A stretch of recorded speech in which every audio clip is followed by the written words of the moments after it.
Luminex itself is a company that's based in Austin, Texas, and we are the manufacturer of instruments and reagents that are used for multiplex testing across a wide variety of life science fields, both in diagnostics and in research. My role at the company is Senior Vice President of a division called the Assay group, and I'm responsible for overseeing the development of all of our diagnostic and research assays. I think that generally speaking, we're actively looking at the possibility of acquiring important technologies, but I would say that we're also keen to acquire new products if those kind of opportunities arise. So our interests are fairly broad, and generally speaking, we would evaluate on a case-by-case basis.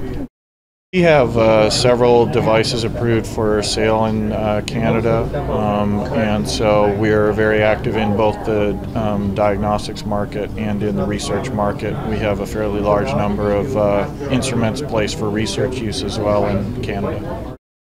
I think there's reasonable harmony between the studies that are required by Health Canada versus the studies that are required by FDA. So generally speaking, we do one set of studies for both, and then we make the submissions to the two jurisdictions. I think that the system works reasonably well because FDA tends to be a little bit more rigorous, I would say. We tend to focus on what the FDA's requirements are, and then Health Canada tends to fall in underneath that.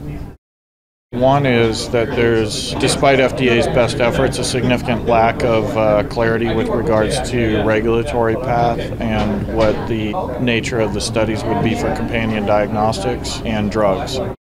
It's incredibly powerful technology. It has the ability to provide vast amounts of information about a person's individual genomic DNA or even, tumor DNA.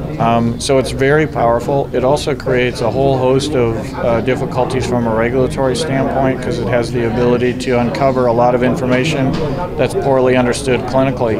So I think the regulators will have to struggle a lot with how to regulate that particular technology, and I suspect that as a result it's going to take some time before it actually enters the market in a diagnostic sense. But the sheer power of the technology to me means that although it will probably take a while, it is very likely to get there.